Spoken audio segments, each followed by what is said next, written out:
Aproximadamente en la década del 50 del siglo pasado, no hace mucho, se dio algo que se denominó revolución digital.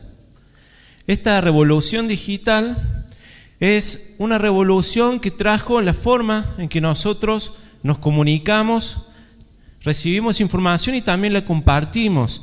Empezaron a salir numerosos inventos, como fue el caso de la computadora, que nos facilitaron la vida, ¿no?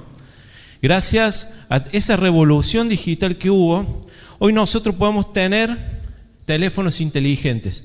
Son los teléfonos que todos tenemos en el bolsillo ahora.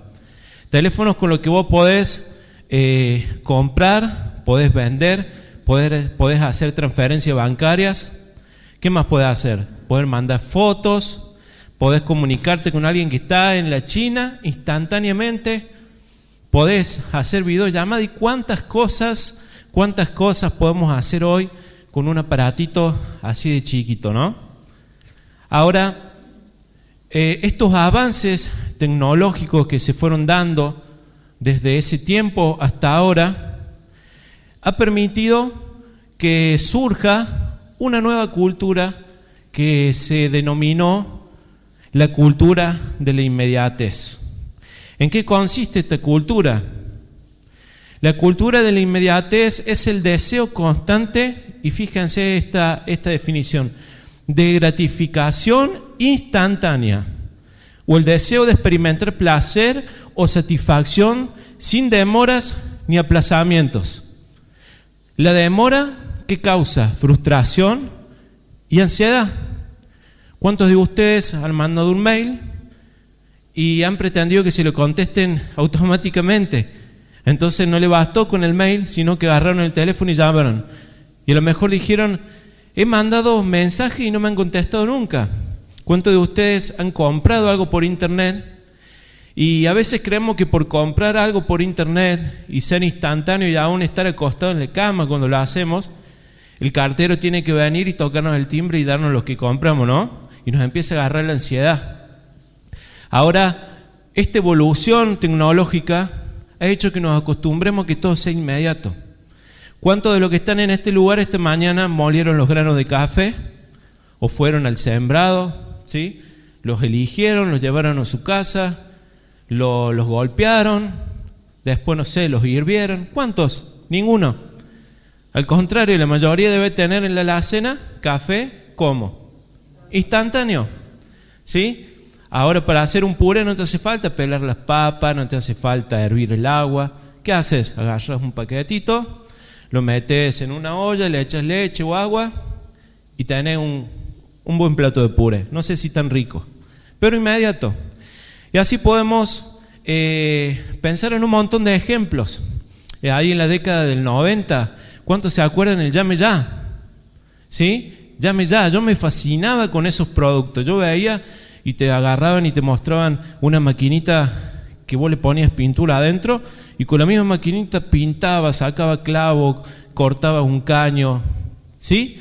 ¿Y qué hacía la gente? Desesperada, llamaba ya, porque si vos eras el primero en llamar, aún te beneficiaban con regalos. Pero esta es la cultura de la inmediatez, el llame ya, ahora o ahora.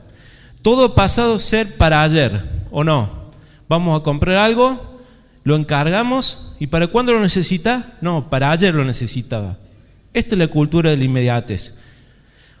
Ahora, por lo tanto, vivimos nosotros inmersos en esta cultura, en la cultura de la inmediatez. No queremos perder más el tiempo.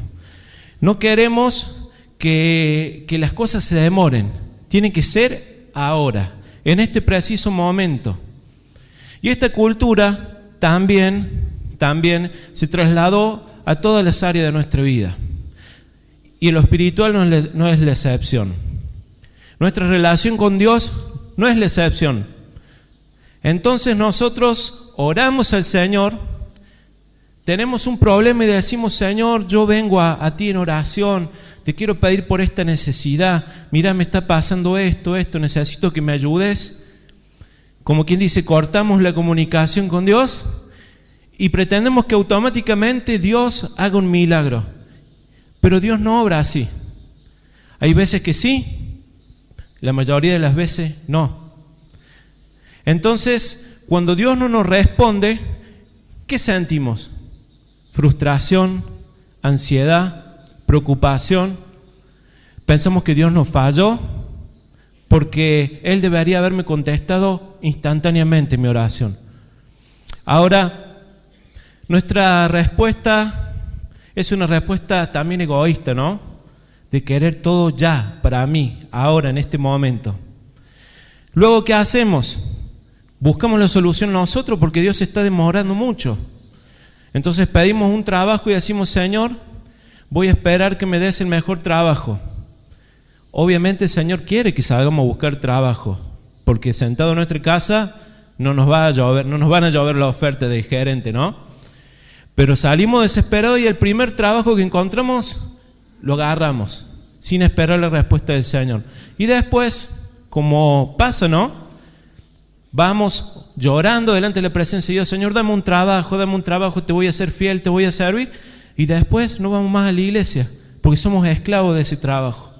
Entonces a veces las soluciones que nosotros le encontramos a los problemas son soluciones que nos meten en más problemas. Ahora, nos cuesta entender que nuestros tiempos no son los tiempos de Dios. Nuestros tiempos no son los tiempos de Dios. Y Él actúa de una manera que no se limita a nuestro reloj, no se limita a nuestro calendario, no se limita a nuestras supuestas necesidades que hay que satisfacer inmediatamente. Dice Isaías 57:15, fíjense, así dijo el alto y sublime, el que habita la eternidad. Entonces, Dios es eterno. Él no está limitado con nuestro reloj. Él habita la eternidad. El tiempo para Él, dice la Biblia, un día como 1000 años como un día. No se asemeja a lo que nosotros conocemos. De hecho, el tiempo comenzó a existir para nosotros del mismo momento que el Señor creó el cielo, la tierra, y que la tierra empezó a girar. Un día, una mañana, una tarde, una noche, un día nuevo, ya pasó un día. Repetido por 365, pasó un año. Y así podemos estar cientos de años, miles de años. Ese es el tiempo para nosotros. En la Biblia encontramos dos términos griegos que son totalmente diferentes para referirse al tiempo. Sobre todo en el Nuevo Testamento, que fue escrito en griego, ¿no? Cuando se refiere a tiempo, a veces usa una palabra o a veces usa la otra palabra. En nuestro idioma esto no es así. Tiempo es una cosa y punto, ¿sí? La primera palabra en griego que se utiliza en la Biblia es cronos. Se traduce como un transcurso de tiempo, un lapso de tiempo. Se refiere al tiempo según nuestro calendario. Es el tiempo que se puede medir, como decíamos recién, se puede medir en segundos, en minutos, en horas, en días, en años. Y de esta palabra cronos proviene la palabra, ¿qué cosa? Cronómetro, ¿sí? Ahora, la segunda palabra que se usa en la Biblia para referirse a tiempo es kairos. Ahora fíjense la diferencia entre cronos y kairos. Kairos se traduce como un momento señalado y preciso, un tiempo oportuno, un tiempo favorable, mientras que crono marca cantidad de tiempo, de transcurso. El kairos marca calidad de tiempo.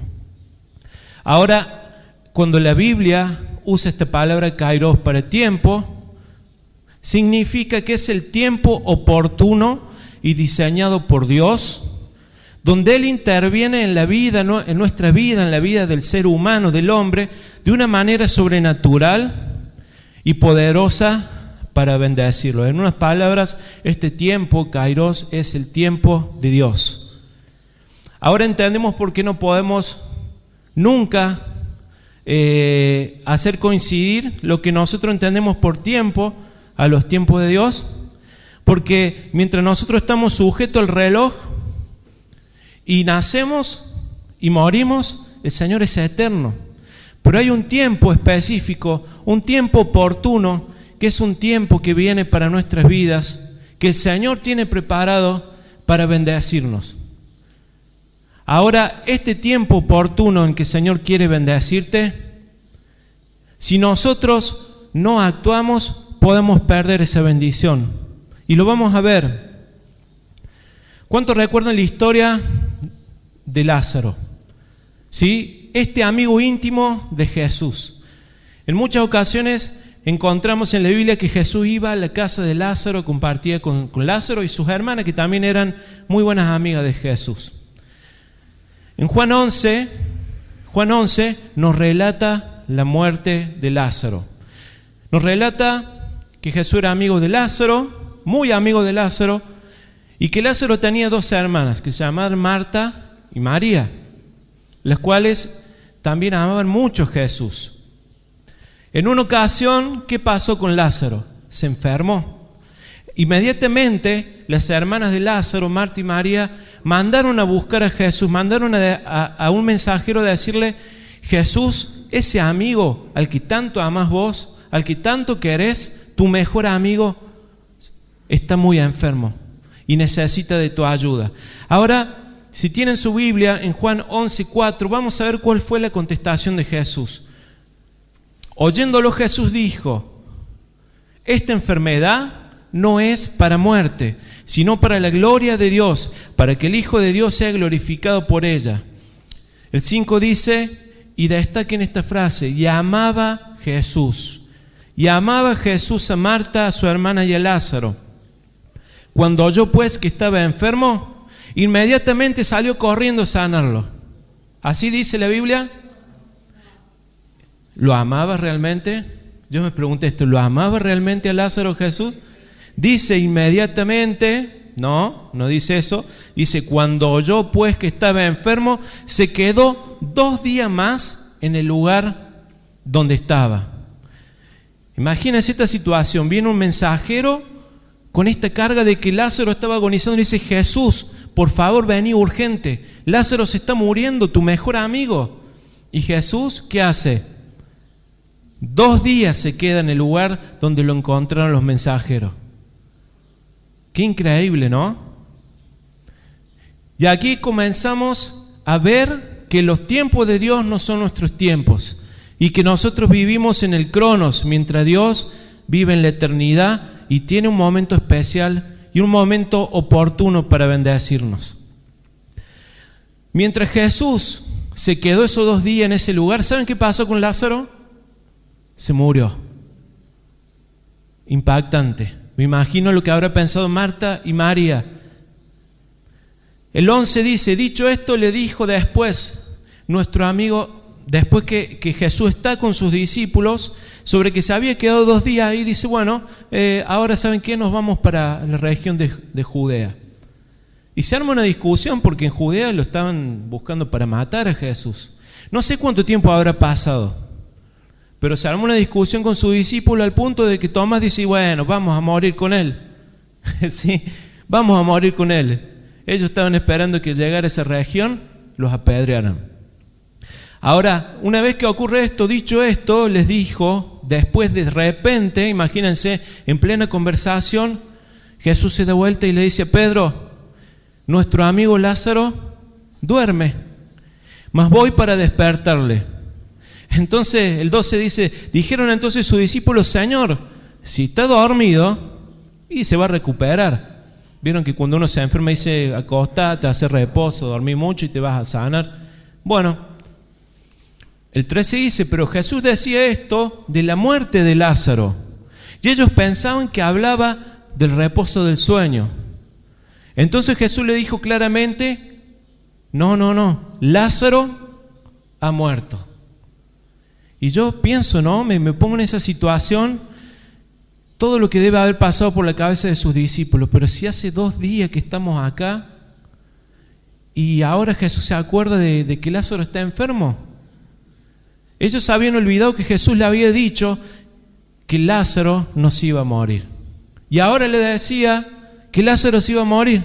Ellos tal vez decían, ¿cómo puede ser? Después recordaron, Jesús nos dijo que no se iba a morir, que esta enfermedad no era para muerte, pero ahora nos dice que Lázaro se ha muerto.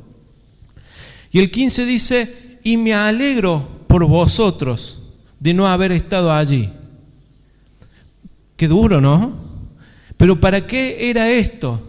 Para que creáis, le dijo su discípulo, mas ahora vamos a él. Cuando ya no había más nada por hacer, cuando Jesús ya sabía que Lázaro había muerto, él estaba diciendo, vamos, porque voy a hacer algo para que su fe aumente y para que yo sea glorificado. El objetivo de la demora de Jesús en acudir a la ayuda de Lázaro era ser glorificado él. ¿Y saben qué más? Aumentar la fe de sus discípulos. Porque son en esos momentos difíciles donde parece que Dios nos deja de lado, donde parece que no nos contesta, donde parece que todo se cae a pedazos, donde Dios nos dice que Él se va a glorificar. Amén.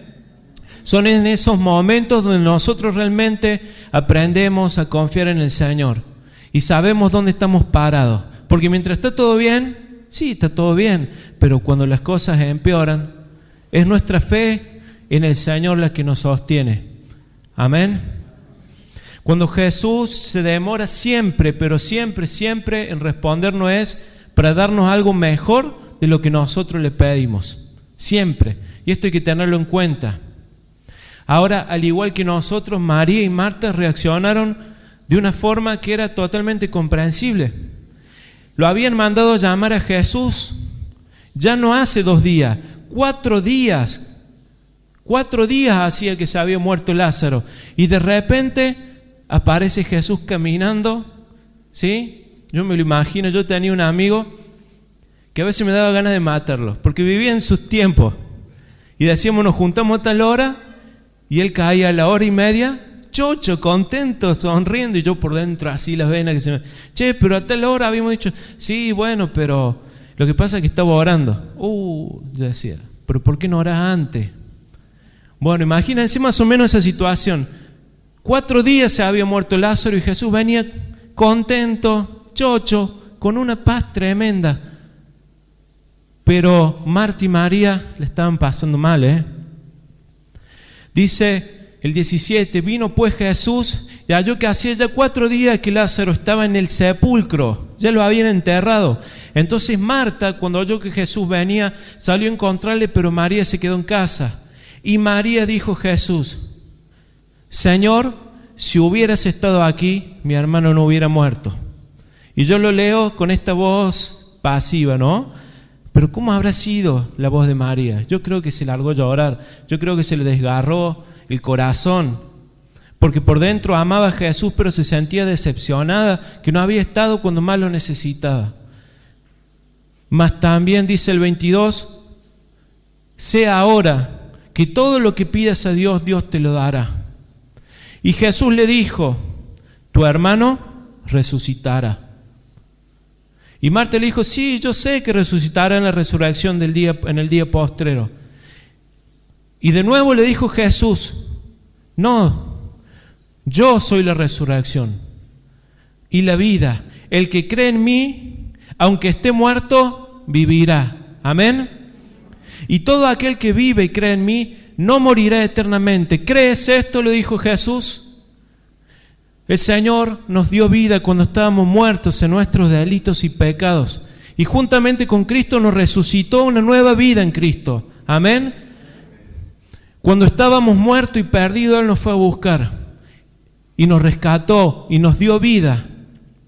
Y ahora que nosotros tenemos a Jesús en nuestro corazón, podemos decir que no moriremos eternamente. Porque aunque nuestros cuerpos mueran, nosotros tenemos una eternidad al lado de Dios, gracias al sacrificio de Jesús. Amén.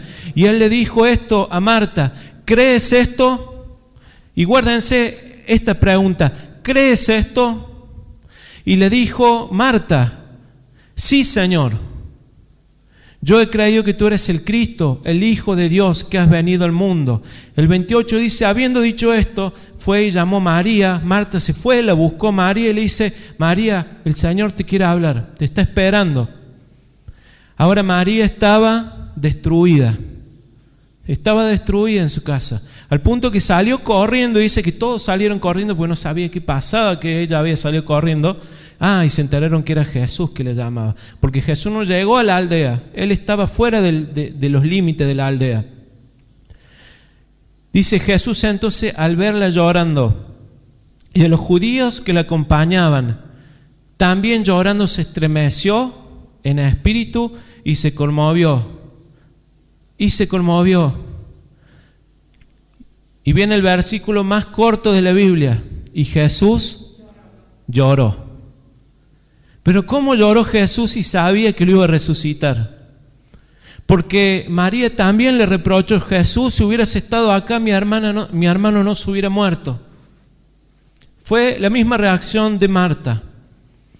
Y Jesús, cuando la vio llorando, ¿saben qué hizo? Lloró. Esto nos habla de que Dios se compadece de nuestras debilidades, que Él se compadece de nosotros y es un Dios de misericordia, que es capaz de sentir nuestro dolor, que es capaz de compadecerse de nuestras miserias. Pero Él nos ama tanto, tanto, que siempre tiene algo bueno para nosotros. Entonces Jesús dijo, ¿dónde le pusieron? ¿Y saben cuál es la respuesta de María? Señor, hace 4 días que está muerto. Ya tiene olor a podrido. Es un cadáver de 4 días. Y Jesús pide que lo lleven hasta el lugar donde está enterrado Lázaro. Entonces fíjense la reacción de los judíos que estaban en ese lugar viendo esta situación. Cuando Jesús llora dice, mira vos, realmente se ve que lo quería. Realmente se ve que eran amigos. Pero ahí sale esto del medio, ¿no es cierto? Y algunos de ellos dijeron, ¿no podía acaso que abrió los ojos de los ciegos, que hizo milagros, no podría haber hecho también que Lázaro no muriera? Y de nuevo, este tipo de reproche a Jesús. Y de parte de los judíos era un reproche porque ellos no creían que Jesús era el Mesías. De hecho, lo querían matar. Era una burla. Era meter el dedo en la llaga de nuevo a Marta y a María. Y eran supuestos amigos de Marta y María. Y ahora dice el 38, Jesús, profundamente conmovido, otra vez vino al sepulcro. Era una cueva y tenía una piedra por encima. Y dijo Jesús, quiten la piedra. Marta, la hermana de él, del que había muerto, le dijo, Jesús, tiene olor a podrido, hiede. Y Jesús le dijo, ¿no te he dicho que si crees verás la gloria de Dios? ¿Qué le dijo a Marta? ¿Crees esto? Y a María, ¿qué le dijo? ¿No te dije que si crees verás la gloria de Dios? Esta era la palabra de Jesús. Esta palabra poderosa salió de su boca. ¿No te he dicho que si crees verás la gloria de Dios? Y habiendo dicho esto, clamó gran voz, Lázaro, ven fuera. Y el que había muerto salió, atado de las manos y los pies con venda, y el rostro envuelto en un sudario. Y Jesús le dijo, desátenlo y déjenlo ir. ¿Sí? Y los judíos que estaban ahí todavía lo querían matar, porque ahora Jesús había hecho un gran milagro. Pero a Marta y a María les fue devuelto el que se había muerto. Tal vez el sostén de su casa, tal vez el que trabajaba, ¿sí? Le había devuelto al que tanto amaba. No se dice nada de sus padres ni de su madre. No sabemos si vivían solos. Pero sí sabemos ahora que ese que se había muerto ahora vivía. Y Jesús fue glorificado y se cumplió el propósito que Él había establecido de antemano. Ser glorificado y que la fe de los que estaban ahí se aumentaran. Aquí hemos visto los 2 tiempos. Nuestro tiempo cronos, el que vivimos todos los días, en esta cronología de hechos, Marta y María no habían tenido en cuenta que había un tiempo especial, un kairos de Dios preparado para ellos. No habían tenido en cuenta que lo que venía en el tiempo de Dios era mejor que lo que ellas habían planeado en sus tiempos, que Jesús viniera rápido, que Jesús sanara a Lázaro. ¿Y qué hubiera pasado si Jesús venía y lo sanaba? ¿Qué hubiese pasado? Nunca hubiera resucitado Lázaro, nunca la fe de sus discípulos hubiera crecido, nunca se hubiera glorificado Dios en medio de ese lugar, y tal vez muchos se convirtieron en ese momento. Y nunca Marta y María hubieran sido bendecidas como Jesús lo hizo en ese momento. Marta y María vivían en esa dimensión del cronos, ¿no es cierto? Pero Dios tenía un kairos especial. Para que el kairos de Dios actúe en nosotros, solamente debemos hacer una cosa: creer en la palabra de Dios y obedecerla. ¿No te he dicho que si crees verás la gloria de Dios?, le dijo Jesús. Quiten esa piedra. Y Marta y María, ¿qué hicieron? No vamos a hacer nada, no. Creyeron en la palabra del Señor y la piedra fue removida y el milagro ocurrió. Ese tiempo oportuno, ese tiempo nuevo de Dios para la vida de Lázaro, de María y de Marta ocurrió cuando ellas obedecieron y creyeron a la palabra de Dios. Y es el mismo tiempo que el Señor quiere derramar esta tarde en nuestras vidas. Un tiempo nuevo que Él tiene preparado. Un tiempo nuevo de renovación espiritual, de restauración de tu familia. Un tiempo nuevo que has estado esperando por tantos años y que has luchado en hacerlo como vos querías. ¿Sí? ¿Cuánto tiempo has orado por tu hijo, por tu esposo, por tu familia? ¿Cuánto tiempo has usado para que el Señor te use en un ministerio? ¿Cuánto tiempo has servido a Dios en un ministerio y parece que cronológicamente no pasa nada? Pero hoy es el tiempo en que Dios quiere derramar un nuevo tiempo, un tiempo oportuno, un tiempo agradable, un tiempo de renovación para nuestras vidas. Pero Él sabe que quiere que hagamos, que le creamos y que le obedezcamos a su palabra. En Juan capítulo 9 Jesús sana a un ciego de nacimiento. Iba caminando Jesús con sus discípulos y había un ciego ahí en el camino. Y le dicen sus discípulos: Jesús, ¿quién pecó, este o su padre, para que se merezca esta miserable enfermedad? Un poco era así, ¿no? Porque en ese tiempo decían que aquel que estaba enfermo era un castigo de Dios, era algo que se merecía, que había pecado. Y Jesús le dijo: no pecó ni este ni su padre. Y fíjense lo que le dijo Jesús. Respondiendo Jesús, le dijo: no es que pecó este ni sus padres, sino para que las obras de Dios se manifiesten en él. En la cronología de este hombre, no sabemos cuántos años había pasado de su nacimiento, pero cuánto habrá pedido para ver, cuánto habrá pedido a Dios para que lo sane. Y en aquel tiempo a un ciego se lo encontraba tirado en el costado del camino como si fuera un tacho de basura. Era el descarte de la sociedad. ¿Cuánto habrá sufrido este hombre por su ceguera de nacimiento? Pero llegó el tiempo de Dios, el kairos de Dios, el tiempo oportuno señalado por Dios para que él pudiera ser sano. Ahora dijimos, primero es creer, pero después ¿qué? Es hacer. Dicho esto, dice, escupió en tierra. Jesús hizo así un barrito con la saliva, se lo puso en los ojos y él quedó automáticamente sano. No. ¿Qué dice la Biblia? Dice, y le dijo: ve y lávate al estanque de Siloé. Entonces fíjense lo que hizo este ciego. Fue entonces y se lavó. ¿Y saben qué pasó? Regresó viendo. Regresó viendo. El Señor dio la palabra. El Señor le dio una palabra específica y él obedeció, la creyó y regresó con su milagro. El milagro llegó en el momento que él no lo esperaba y de la forma que no lo esperaba. Abraham creyó en la promesa de Dios y en su vejez concibió a un hijo. ¿Cuánto tiempo pasó en que Dios le hizo la promesa a Abraham y hasta que tuvo su hijo? Un montón de años. Pero en el tiempo oportuno, en el tiempo preparado por Dios, en el tiempo señalado por Dios para bendecir a Abraham, porque él creyó, por su fe, el milagro ocurrió. Y su esposa ya vieja quedó embarazada. Eran dos viejitos y tuvieron un hijo. Abraham obedeció desde el momento en que se fue de su tierra y su parentela.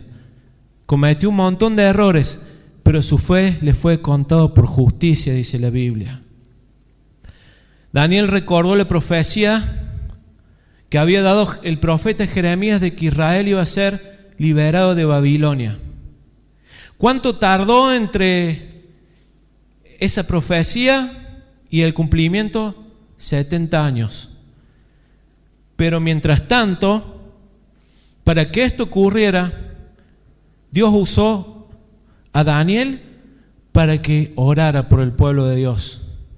Daniel sabía que si no había arrepentimiento, no había restauración. Entonces, ¿qué hizo Daniel? Se puso como intercesor entre el pueblo y Dios.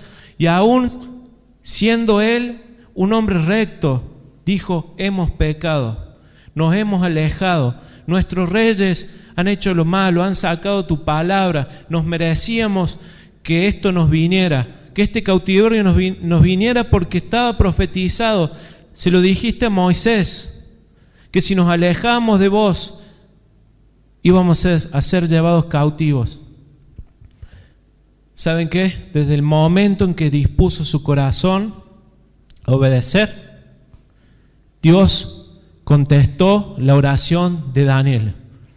Y esto hubo una guerra espiritual, porque el diablo no quería que Israel sea libre. ¿Sí? Pero en el tiempo señalado por Dios, Israel fue liberado de la esclavitud de Babilonia. Amén. ¿Por qué ocurrió esto? Porque Dios encontró a corazones dispuestos a creerle y obedecerle. Porque Dios tenía una bendición preparada de antemano para estas personas, así como la tiene para vos y para mí. Pero si nosotros no disponemos nuestro corazón, si nosotros no creemos como lo hizo Marta y María, que la gloria de Dios se va a derramar en esta iglesia, se va a derramar en tu vida, en tu familia, en tu carrera, en tu trabajo, en tus estudios, en todos los ámbitos de tu vida, y no lo crees y no obedeces al Señor, el Señor no va a poder hacer nada. Y ese tiempo agradable y ese tiempo oportuno va a pasar de largo. ¿Qué hubiera pasado si Daniel no oraba? Tal vez hubiera usado a otro, seguramente. Hubiera usado a alguien más obediente. Pero Daniel se hubiera perdido la bendición. Abraham también. ¿Sí? El ciego. Lo que nosotros hagamos en nuestro tiempo cronos contribuye a que el tiempo kairos de Dios se manifieste. De lo contrario, podemos perdernos la oportunidad de ser bendecidos por Dios. Y créeme, hermano, que Dios tiene un tiempo especial para vos. ¿Cuánto hemos cantado? Un nuevo tiempo ha llegado. Un nuevo tiempo de parte de Dios. Y lo creímos. Y aunque en el tiempo cronológico pareciera que no pasa nada, para esta iglesia hay un tiempo kairos de Dios que Él quiere derramar en medio nuestro con bendición. ¿Lo creen? El Señor nos mandó a alcanzar a las familias para Dios. Nos estamos preparando para eso. Y aunque hoy no podamos ver a todas las familias que quisiéramos ver acá, si disponemos nuestro corazón a obedecer al Señor y creemos su palabra, vamos a ver la gloria de Dios. Amén. Lo vamos a ver porque es algo que el Señor ya tiene preparado. ¿Cuántos de nosotros en el trayecto del ministerio, del servicio de Dios, hemos perdido la pasión por el Señor? Hemos perdido las ganas de servirle. Hemos dejado de creer que Él nos puede usar para que gente le conozca, para que cuando nosotros oremos por una persona se sane, ¿Cuántos de nosotros dejamos de creer que el Señor podía hacer algo grande con nuestra familia? Bueno, el Señor nos dice en esta tarde que si creemos y le obedecemos, vamos a ver la gloria de Dios. Viene un tiempo nuevo para tu familia. Viene un tiempo nuevo para vos, para la iglesia. Y esto lo tenemos que tener bien claro. Si lo dejamos pasar, vamos a perder la bendición. ¿Y cómo obtenemos esa bendición?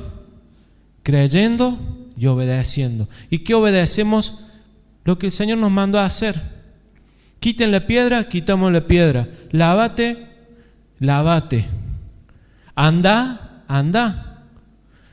¿Sí? Hablarle al Señor, a tu familia, y los voy a alcanzar y los vamos a ver en la iglesia. Bueno, anda, habla con tu familia, aunque hoy no lo puedas ver, porque viene un tiempo específico en que Dios va a hacer algo grande y Él ya lo prometió. Tiempo nuevo está llegando, un tiempo nuevo de parte de Dios.